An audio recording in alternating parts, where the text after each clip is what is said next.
vous dis, hein. Oh là là. Je vous dis, accrochons-nous parce que les temps ne sont pas bons là. Moi, je réalise. Hein. Oui, oui, ça c'est Je clair. réalise et je rentre. Ah, ça va ma soeur Olive. Les temps ne sont pas bons, ça c'est clair. Ce que tu dis, c'est la réalité en fait. Je disais que je ne comprenais pas ce qu'il y a eu en fait. Maman Jeanne est là aussi. Bonsoir Maman Jeanne. Bonsoir ma soeur Merveille. Bonsoir ma soeur. J'espère que tu ne pas la grâce de Dieu. Bonsoir tout le monde. Wow. Et toi, ça va? Bonsoir, bonsoir. Bonsoir. Ouais, les temps sont durs. Oui, c'est grâce tu disais que les temps sont Maman, durs. ça se partage alors. Qu'est-ce qui t'a choqué comme ça? C'était au travail. Alors, il y a longtemps que le frère Gaël a dit que si quelqu'un a quelque chose à partager, donc peut-être quand on va finir, avant de finir plutôt. Bon, sinon quelqu'un peut toujours partager. Quelqu'un peut toujours partager quelque chose même maintenant. Hein. Il n'y a pas de souci pour cela. Donc, il n'y a pas de protocole. Ouais, il n'y a pas de problème. Tu peux. Gloire au Seigneur. Alors. Ah, merci Seigneur. Que la chair se taise, pardon. Donc, je voulais partager avec vous. C'était le lundi. J'étais vraiment choquée parce que au niveau du service où je suis, ça se trouve que pendant la pause, on a eu une cantine en fait pour manger. Et pour accéder à cette cantine-là, il faut que tu sois inscrite en fait. Et moi, je ne m'étais pas inscrite parce qu'on s'inscrit en avance. Par exemple, la semaine prochaine, on reçoit le lien un jeudi pour s'inscrire. Et donc,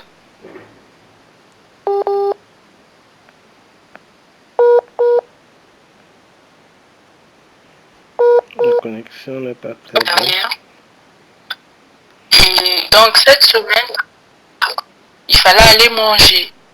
Et donc, quand j'arrive à l'entrée pour accéder au lieu, on m'exige le code CUR. Je ne sais pas si quelqu'un a entendu parler de ça. Un CUR code. Je dis, mais c'est quoi ça? code. Oui. Oui. Ok. Mais moi, je savais pas, en fait. Même depuis que j'ai commencé là, pour moi, c'était l'inscription. Après, c'est bon. Hein. Et donc, bon, je dis à ces agents d'accueil, je dis, ah, moi, je n'ai pas le QR code et tout. Ils m'ont dit, oui, mais si vous n'avez pas ça, vous ne pouvez pas manger parce qu'on avait déjà avisé que ça devrait être obligatoire. Donc, sans ce QR code-là, on peut pas vous laisser rentrer et manger, quoi. Je dis, mais quel est l'intérêt de ce QR code? Parce qu'on ne l'a jamais eu. On a accédé. Pourquoi est-ce que maintenant, là, on va nous exiger ça, en fait? Donc, après, la dame, elle me montre en photo. Vu c'était une queue, souvent, je vais manger avec des collègues et les collègues étaient déjà rentrés. Donc, moi, j'étais restée parce que, voilà, j'étais en cas particulier. Et donc, moi, je dis à ces agents d'accueil, je dis, mais moi, je peux accéder au moins aujourd'hui et puis je vais voir ça la semaine prochaine. Ils m'ont dit vraiment, on ne peut rien faire pour vous, on ne peut pas vous laisser rentrer, il vous faut ça. Il vous faut ce QR code. Et donc quand la dame me montre ce QR code, je vois, je dis, oh, mais ça c'est encore, c'est un peu, si vous voulez, c'est un peu comme... un code avec les points. C'est comme des empreintes en fait. Oui. Oui. Et donc, bon, après je me suis, tout de suite quand elle m'a montré ça, je me suis dit, ah, apparemment il y avait une vidéo qu'on m'avait partagée quand il y avait le confinement. Et je me rappelle plus de... En fait, je sais plus si j'ai encore la vidéo. Il faut que je cherche dans les archives où on montrait... En fait, ça va arriver un moment où même aller travailler dans les entreprises, va nous exiger une puce électronique. Et ça sera, je sais pas si ça sera dans la main, si ça sera au niveau du doigt, je sais pas. Mais quelqu'un m'avait envoyé, je me rappelle que j'avais vu un peu, pardon. Cette vidéo m'est venue en esprit en fait. Je me suis dit, mais c'est encore quoi qu'on veut nous instaurer en fait. Oui. Donc, bon, j'ai dit, c'est pas grave, moi ce que je fais, je veux manger, je veux prendre un petit truc. C'est comme ça, j'ai pas pu manger toute cette semaine à cause de ça. Et donc, je disais au Seigneur, est-ce que c'est quelque chose de bien? Je comprends. Je sais pas parce que, bon, à la grâce du Seigneur, j'ai rencontré aussi...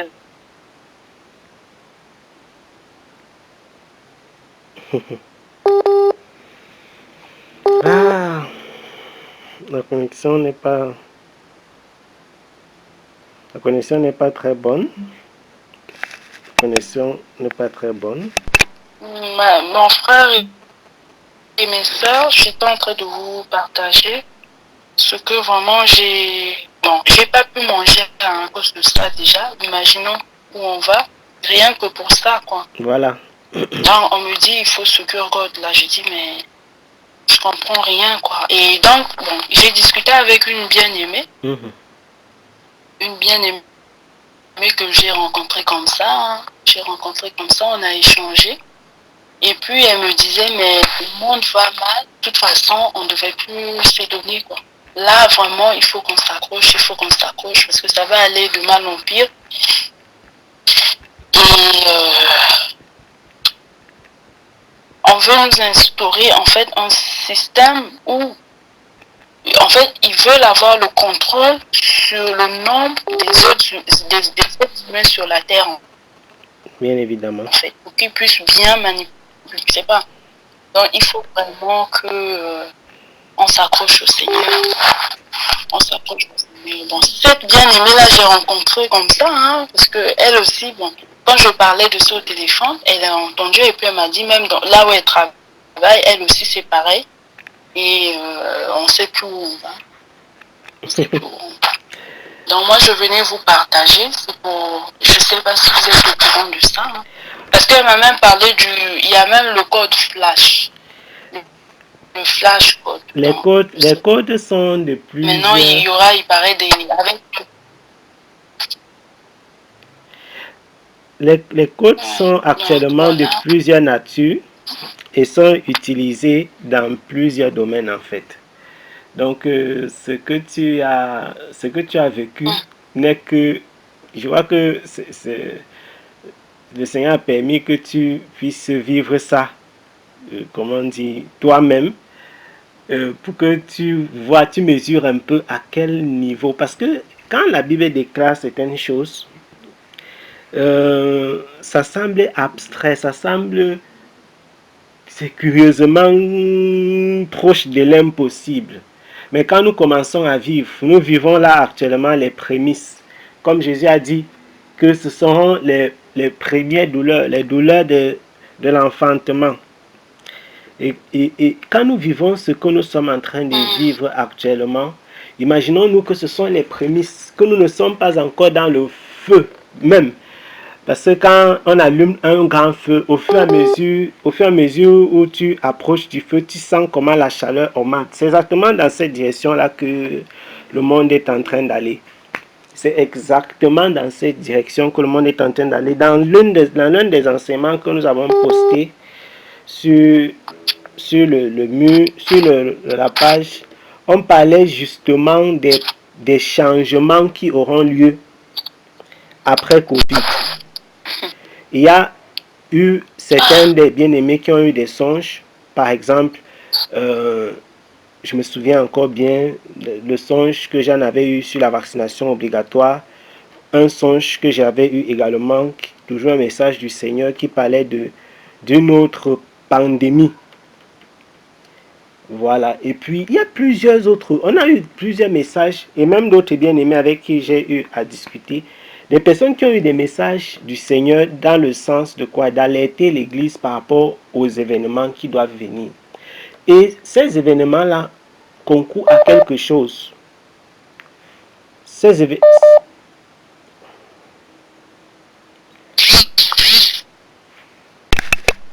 J'étais en train de dire ceci, que ces événements, les événements que nous sommes en train de vivre actuellement, sont des événements préparatoires à quelque chose. Nous allons clairement, indubitablement, sûrement, certainement, vers le retour du Seigneur. Et tout ce qui a été prédit, préannoncé dans les Écritures, doit s'accomplir. Vous avez sûrement entendu parler de la 5G, entendu parler du contrôle des populations, dont la sœur Grace parlait tout à l'heure, entendu parler de plein de choses, les vaccinations obligatoires qui sont déjà effectives dans certains pays et où clairement on ne sait pas de quoi est-ce qu'il est question dans ces vaccins. Qu'est-ce qui... Ok, on vient te dire, on est en train de te vacciner par rapport à telle maladie, mais quelle preuve as-tu que le vaccin que tu reçois, c'est effectivement par rapport à cela? Point d'interrogation. Il y a beaucoup d'interrogations en notre temps. Beaucoup d'interrogations. L'évolution de la société vise un objectif particulier. Ce n'est pas pour rien. Regardez par exemple, si nous prenons rien que le domaine, économique, en espérant que vous m'écoutez avec cette connexion qui dérange. Si nous prenons le domaine économique, le premier moyen d'échange, le premier moyen pour l'économie, pour le commerce, c'était quoi? C'était le troc, non? C'était le troc. Tu me donnes le sel, je te donne les arachides. Tu prends mes arachides, tu peux donner un peu de ces arachides-là à quelqu'un d'autre, il te donne du maïs. Il prend ton maïs, avec ce maïs, il va donner un peu de ce maïs à une autre personne et prendre du haricot. Donc un peu, c'est comme ça les gens faisaient du commerce. C'était ça. Selon que l'histoire dit, on dit que les Chinois, ce sont les Chinois qui ont inventé l'argent. Quand l'argent a été inventé pour les échanges, ceux qui en ont beaucoup, on va les appeler les riches. Ceux qui en ont peu, on dit qu'ils sont pauvres. Ceux qui avaient les grands biens, comprenez bien, ceux qui avaient les grands biens, ils ont échangé leurs grands biens contre beaucoup d'argent. Ils sont donc devenus de la classe des riches.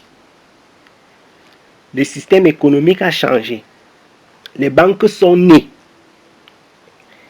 qui vivent sur l'usure. C'est-à-dire, si on veut examiner la société dans laquelle nous vivons, nous serons choqués. C'est-à-dire que quand on s'est assis un matin, on a fabriqué l'argent avec du papier, avec des minéraux, en fonction de si c'est les billets de banque ou bien si ce sont des pièces. On s'est assis, on a fabriqué l'argent. Et puis on a décidé que ceux qui ont des biens là, ils vont utiliser ces biens pour acheter, pour récupérer les billets des banques. C'est ce qui s'est passé. Ils ont utilisé les biens pour récupérer les billets. Et ces billets-là sont devenus une richesse. Et c'est après cette richesse que nous courons. Maintenant, regardez comment ça a évolué. L'argent, les pièces, parce qu'on n'a pas eu les billets du coup. Les billets sont venus après. C'est la technologie, c'est l'imprimerie. Donc vous vous imaginez qu'avant qu'il y ait l'imprimerie, on n'avait pas de billets sous la forme que nous avons aujourd'hui. Vous voyez, quand nous lisons dans les Écritures, on voit comment les gens avaient on avait plusieurs types de mesures. Après que le troc soit passé, les gens utilisaient les minéraux, que ce soit l'or ou bien une autre forme de minéraux. Les gens utilisaient ça pour les échanges. On te dit que je te donne une pièce d'or par exemple. Tu me donnes un bien, tu me vends une portion de ton terrain. Tu viens travailler dans mon champ, je te donne une pièce de je ne sais quoi. Ou bien je te donne un bien matériel, un animal, ainsi de suite. Donc, c'est aussi avec ça que les gens échangeaient des services. Ça a évolué jusqu'à ce que l'imprimerie arrive et que les billets entrent en jeu. Avec l'évolution de la société, juste la monnaie. Avec l'évolution de la société, les billets sont devenus ce qu'ils sont devenus. Les banques ont mis sur pied les comptes bancaires. Vous voyez, aujourd'hui, en Israël, il n'y avait pas les comptes bancaires. C'est-à-dire, si on stockait même la nourriture ou bien les biens matériels quelque part, c'était pas, hein, c'est peut-être l'ancêtre de la banque moderne. Mais ce n'était pas dans le modèle moderne. Quand les comptes bancaires sont nés, tu imagines, quelqu'un est là comme ça, il marche en route, mais il est riche. Et il n'a pas l'argent avec lui. Son argent est stocké quelque part, les comptes bancaires. Les comptes bancaires sont nés, n'est-ce pas? Par la suite, on a eu les cartes. On a des cartes, les cartes de crédit. On a des cartes de crédit. Et aujourd'hui, ce qui est encore plus curieux, c'est qu'il y a une diversité de formes de cartes de crédit. Les types, les formes, bref, les fonctionnalités sont différentes. Et avec les cartes de crédit, il y a même des cartes de crédit, tu peux utiliser en avance et rembourser après. Dans plusieurs pays, notamment en Amérique du Nord, c'est très courant. Et même en Europe. C'est-à-dire, tu peux utiliser et tu payes après. En fonction de ton niveau de vie, parfois, il y a un seuil, etc. Tout ça, c'est pourquoi? Pour favoriser l'usage de l'argent. À partir du moment où tu as une carte de crédit, c'est facile pour toi d'aller tchouker, comme on dit couramment. Hein, tu pars, allez, tchac, tu prends l'argent ou bien tu achètes quelque chose. Tu ne comptes pas beaucoup quand tu as la carte de crédit, mais quand tu as de l'argent dans ta poche, hein, quand tu sors ça, tu regardes ça dans ta main comme ça, 2000, 5000, 10 000, tu dis, ah, non, tu remets ton argent dans la poche. Tu dis au gars qui vend là, pardon, passe. Donc, l'économie, la monnaie a évolué. Actuellement, les plus, entre guillemets, ceux qui se sentent, ils ont les cartes de crédit, ils ont des comptes bancaires, mais nous sommes dans une phase de transition. Nous sommes en train de transiter vers une économie où il n'y aura même plus d'argent. L'argent, les pièces d'argent là, si le Seigneur ne rentre pas, il est possible que d'ici des années, qu'il y ait des pays où il n'y a plus d'argent. Quand je dis d'argent, il n'y a pas de billets de monnaie, il n'y a pas de pièces. Donc ceux qui auront quelque chose auront au maximum les cartes de crédit. Vous voyez comment les choses évoluent. C'est-à-dire les pièces d'argent vont disparaître et même les billets vont disparaître. Donc les gens auront seulement les cartes de crédit et ceux-là même seront en arrière. Puisque après on a la dématérialisation au point où même les cartes de crédit vont disparaître. Les gens auront maintenant les puces, comme disait la sœur Grâce tout à l'heure. Parlant des puces, il y aura des puces dont on fait déjà les essais dans plusieurs pays. Il y a des gens qui ont des puces dans leur main. Tu arrives dans un supermarché, tu finis de prendre ce que tu as à prendre, tu passes ta main, tchac. Les gens sont en train de faire des essais de plusieurs types. Certains ont des comptes bancaires, ils passent seulement son iris comme ça, devant un écran, et puis ça se connecte avec son compte bancaire, et puis ça coupe l'argent. Bref, c'est incroyable ce qui est en train de se passer. Donc nous sommes à la dématérialisation. Cette dématérialisation, j'ai pris le cas de l'économie, le cas de la monnaie.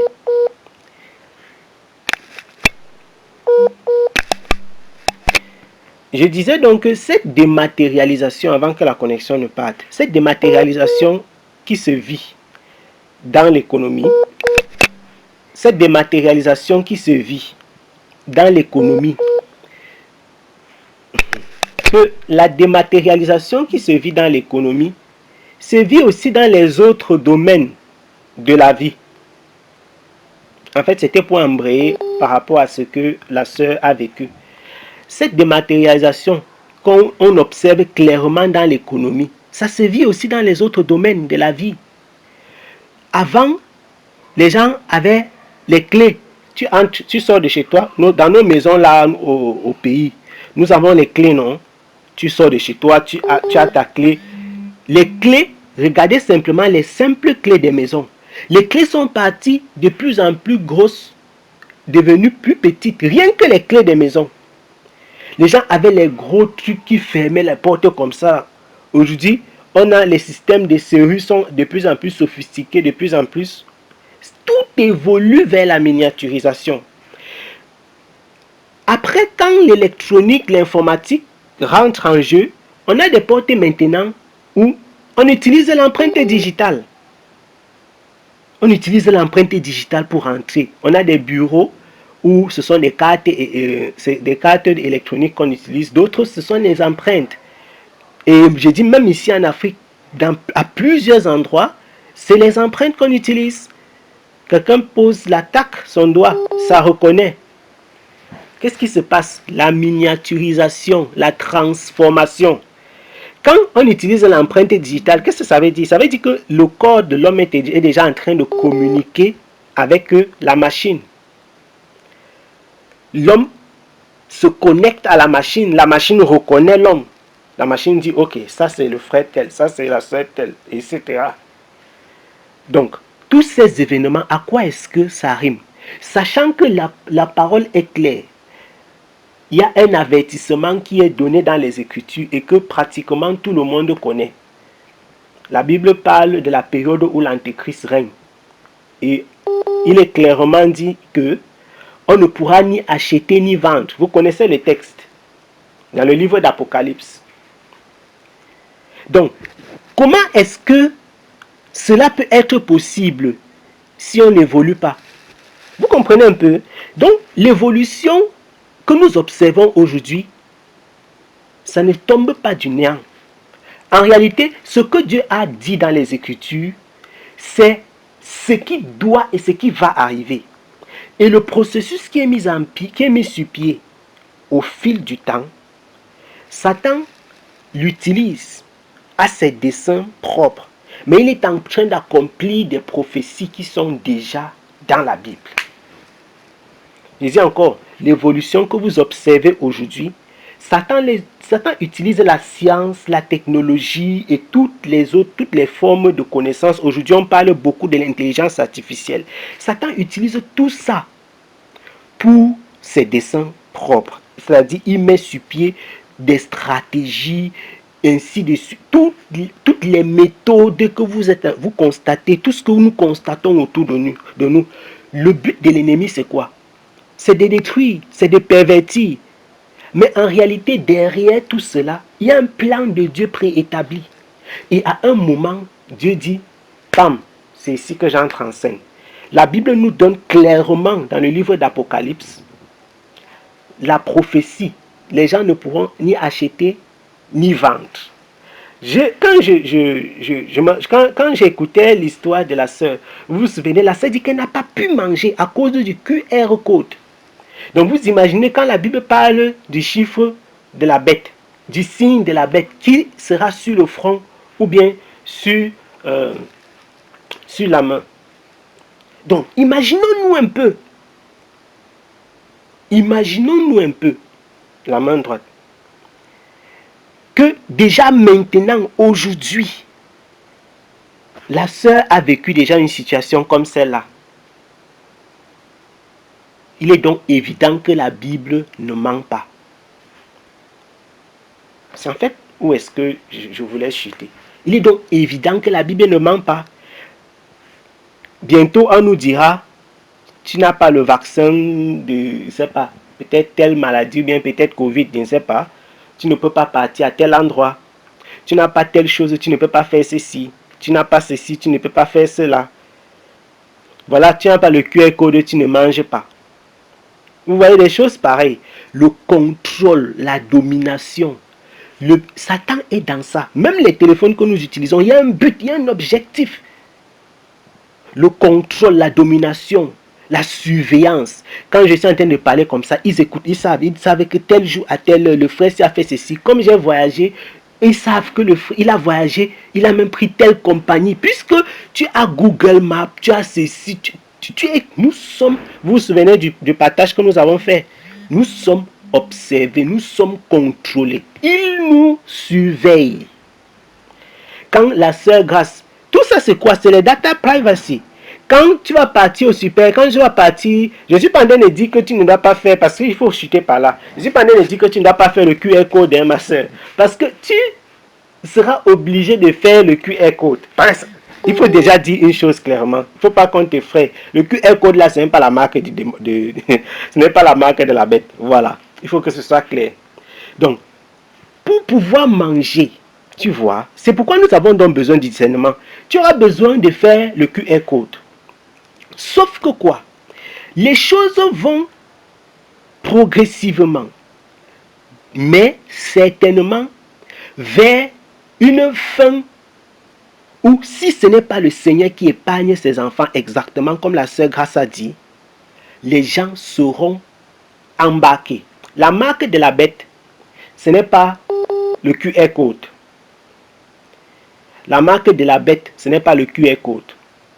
La marque de la bête, ce n'est même pas le vaccin. Il faut que ce soit quand même connu. Mais ce sont des choses que Satan met sur pied avec un but précis. Et le but varie en fonction du gadget. C'est-à-dire le vaccin, c'est un gadget qui a son but, qui peut être interprété par certains de plusieurs façons. D'autres disent que c'est la marque de la bête. Non. Ce n'est pas la marque de la bête. La marque de Dieu, dernièrement je parlais encore avec, je crois que ça devait être avec Jeanne, je parlais de ça. La marque de Dieu, c'est le Saint-Esprit. Donc la marque de la bête, Satan ne peut pas faire sa marque qui est ouverte comme ça, observable. Même s'il y a des marques qui sont visibles, il va chercher aussi à mettre une marque invisible. De la même façon que la marque de Dieu est invisible, il va mettre aussi une marque invisible. Quand Dieu t'a marqué et qu'il t'a choisi, qu'il t'a séparé, personne ne sait. Personne ne sait. Mais le Saint-Esprit sait, Dieu sait. Et si le Seigneur lui-même t'a révélé, tu sais que tu es choisi, marqué, séparé. De la même façon, quand le diable va choisir, marquer aussi ces personnes-là, certains d'entre eux ne sauront pas. Ils ne seront pas au courant. Mais pourtant, ils ont déjà reçu la marque. Ils sont là, ils se promènent, ils marchent en sifflotant. C'est pourquoi, faisons attention. Donc, ce n'est pas le QR code là. Ce n'est pas ça. Sauf que, en ces temps derniers, nous les chrétiens, nous sommes plus alertes que les autres. Nous sommes, enfin, ceux qui connaissent le Seigneur, ils sont alertes, ils sont éveillés, ils ont les yeux ouverts. Un peu comme la sœur Grace a fait. Elle a réfléchi, mais c'est quoi cette histoire? Effectivement, ça doit titiller ton esprit. Qu'est-ce qui se passe? Qu'est-ce qu'il y a dans cette... C'est quoi cette histoire de QR code? Et puis viendra le temps où le chrétien, il va dire, votre affaire là, non, restez avec. Basta. J'en ai marre. C'est ça qui va arriver. À un moment, les chrétiens vont se séparer totalement. Ils vont dire, nous n'en pouvons plus, on se sépare. Restez avec votre modernité, restez avec votre... Voilà. Bien évidemment, si le Seigneur ne rentre pas, parce qu'il est écrit que nul ne sait ni l'heure ni le jour. Et souvenez-vous de ce que dit l'Écriture. La Bible déclare que si le Seigneur n'avait abrégé 7 ans, même les élus seraient séduits. Et si Dieu ne les avait gardés, même les élus seraient séduits.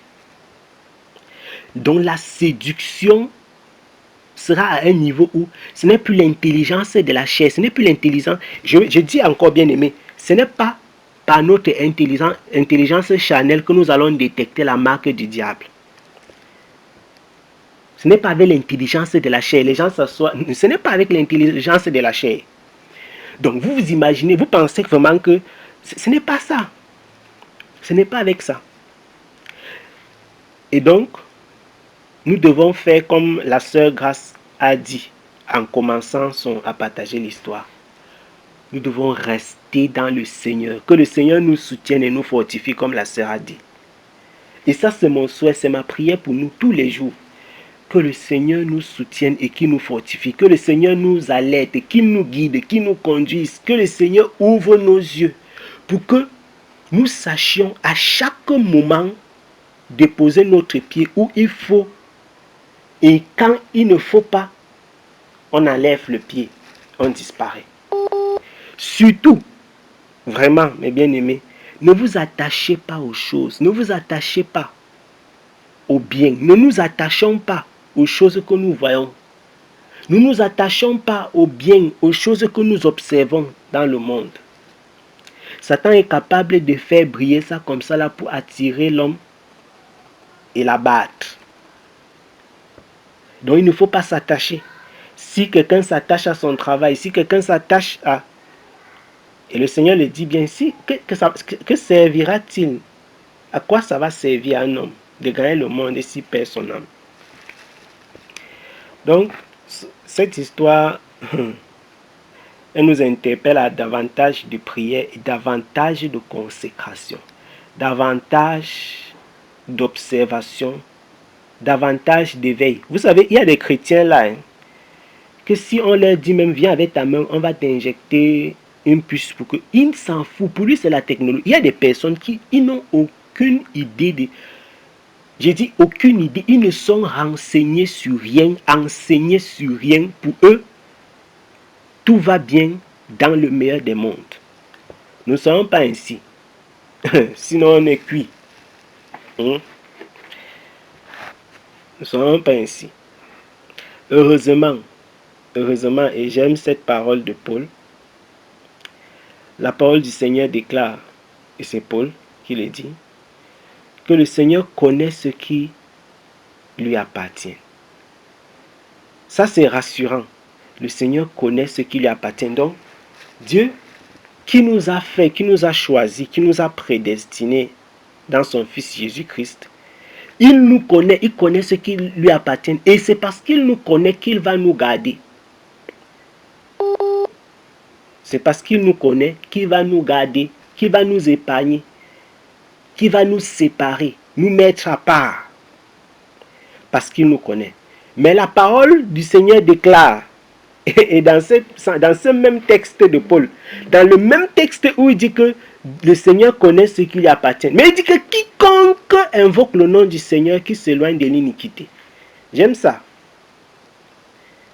Il dit que le Seigneur connaît celui qui lui appartient.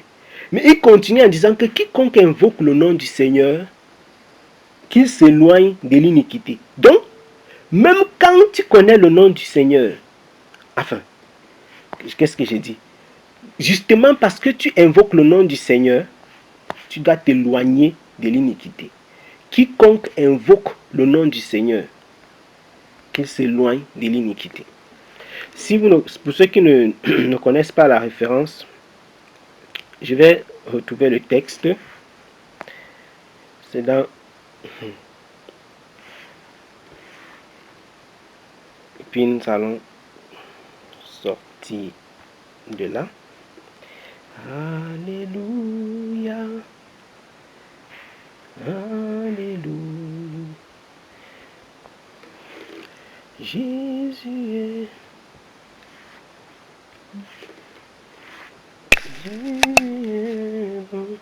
Et 2 Timothée chapitre 2. Je n'ai pas mon... Quelqu'un va lire pour nous.